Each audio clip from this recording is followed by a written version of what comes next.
So we're here with Nothing Original, and I'm hanging out with the guys in You Blew It at Fusion's 6th birthday show. How are you guys? Great. Cool.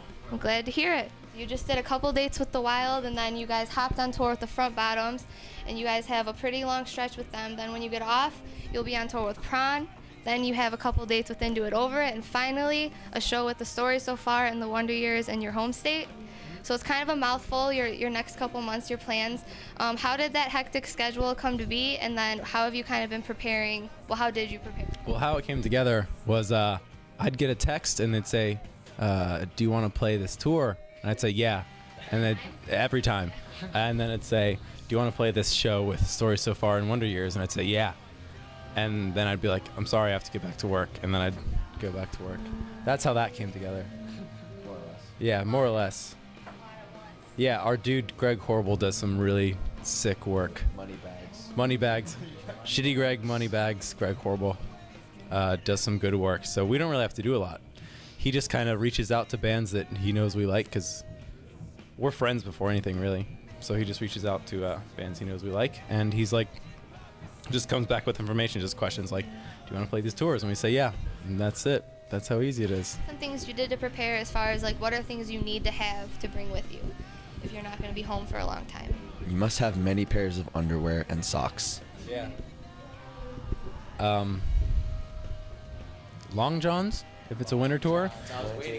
Silky long johns. I've silky long johns that look like leggings. They're hot. They're in the wash right now. I'd show them to you, but yeah, those are essential.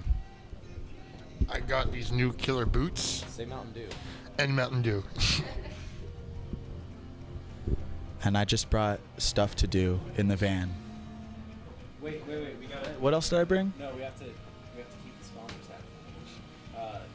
Oh, Reverend Guitars, Rickenbacker Please, and Ernie Ball Strings, and Taco Bell. So you said stuff to do in the van. What are some things that you guys do to entertain yourselves when you have spare time or you have long drives? Because it seems like you have fun on social media. It seems like you guys have a fun time on tour. So what are some things you do to pass the time? I surf Twitter like for 6 hours a day. We see everything. We see you out there. And I wrote to Meta World Peace and he still hasn't gotten back to me, so I'm pretty PO'd right now at him. I look out the window. Okay, a lot of that. Yeah. Lots of stuff out there. Sleeping is pretty cool.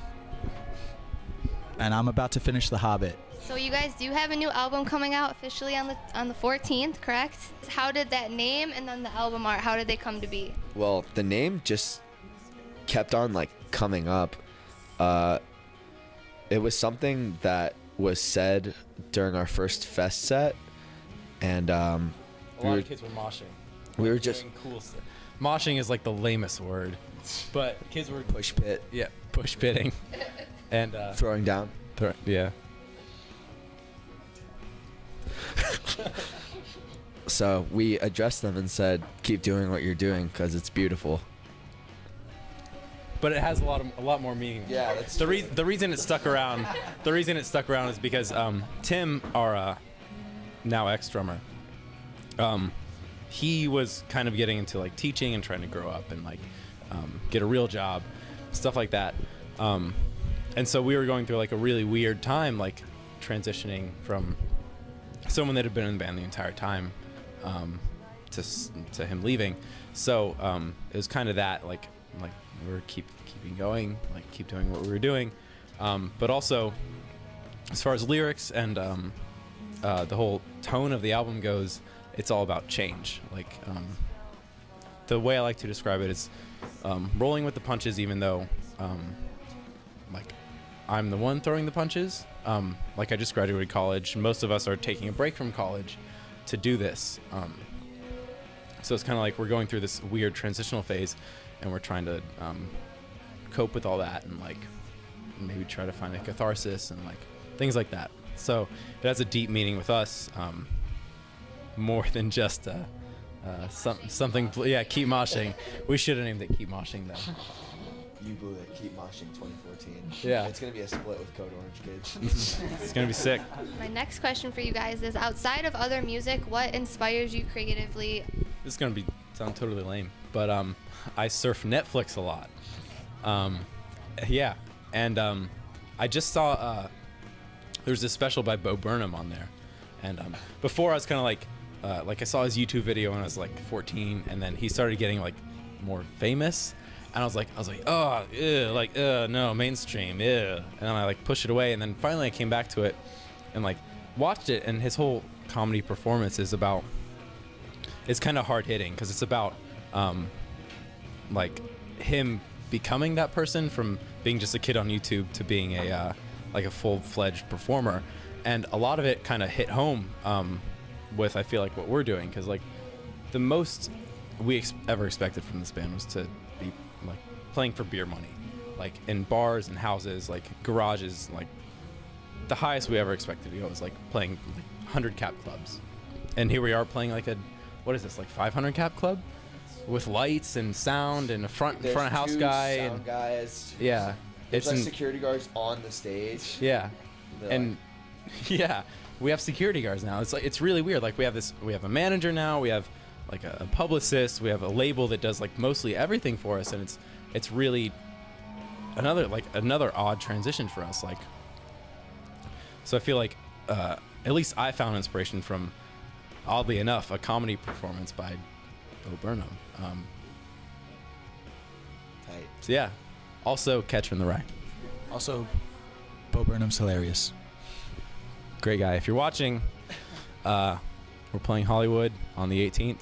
What 3 words would you use to describe your music to someone who's never listened besides emo? I'm gonna get to a question about that. Dynamic. 3 words, dude. Dyna. And Nemic. I had 2 more, dude. Whatever. That's it. It is fun. I think we'd like to be described as at least now, sort of rock. We like playing. Yeah, we like clicking on the overdrive pedals and playing chords now. Sort of rock. Wussy boy rock. Yeah. Super fun, really.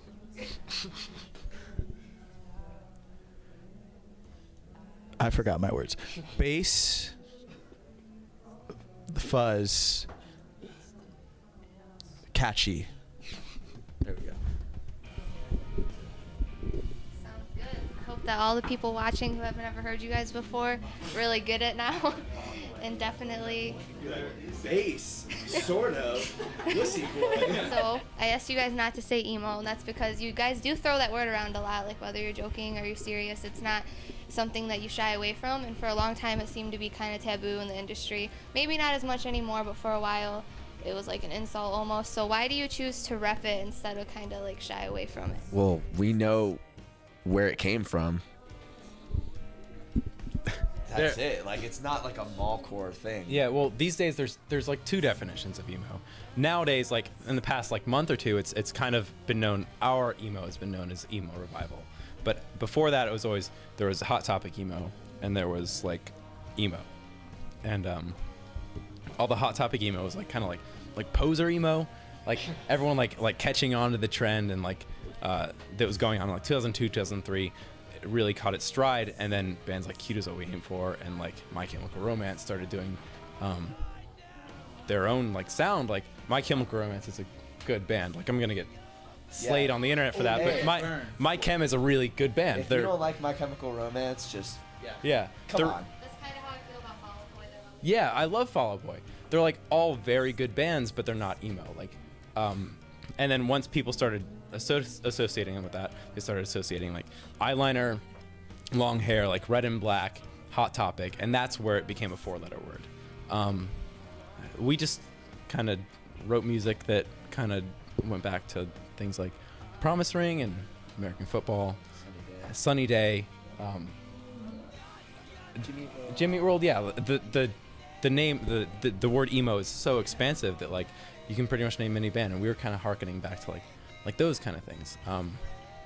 So like in our group of friends and people that understood that emo wasn't a 4-letter word, we weren't afraid to say we're an emo band. And then like it was hard to like go home at Christmas and your grandparents would be like, "What kind of music do you play?" And you're like, I play emo." And they're like, "Ah, ha, ha." And then you don't say anything, and they're like freaked out by it. But I feel like I'm straying away from the question. We're not afraid to say emo because it's a cool word in our book. Support that. I mean, if you're taking it as an abbreviation of emotional, I would hope that all music is emotional in some way, whether it's happy, sad, like you want something to hold on to. So awesome. I'm glad I asked because everyone needs to know it's not a 4-letter word. Yeah. Awesome. Okay, this is going to be my last question for you guys. So you mentioned how you guys have really grown and come a long way. You've been doing this for quite a few years. And so my question is, as professional musicians, I know, throwing out that. Tell it to my parents. As professional, Where's the paycheck? I know. Are you making money?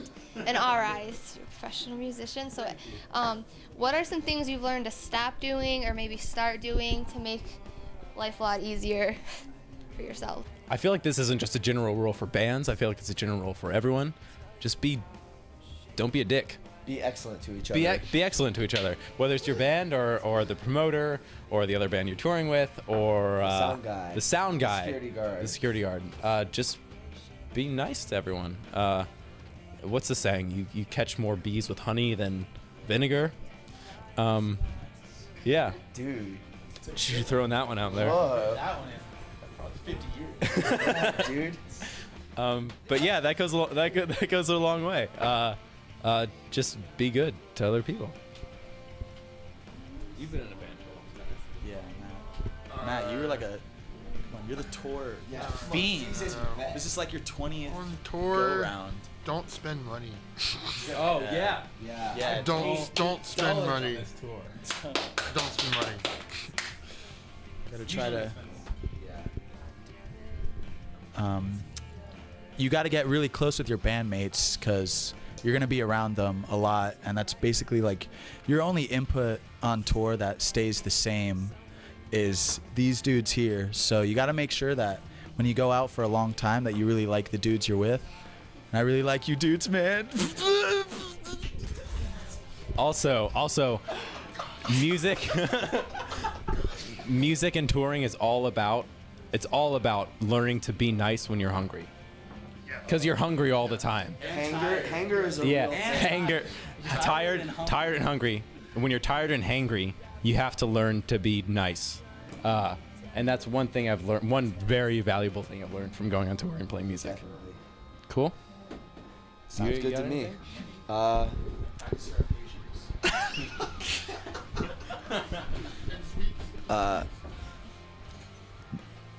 Just have a tuning pedal. Call your mom. Call your mom. Call your girlfriend. I miss you both. I miss my dog. So just keep up with everything that's going on back at home. Well, good advice. Thank you. Thanks for taking the time out to talk to me. I appreciate it. Make sure you guys keep doing what you're doing on the 14th, and check back to nothingoriginal.net for more updates.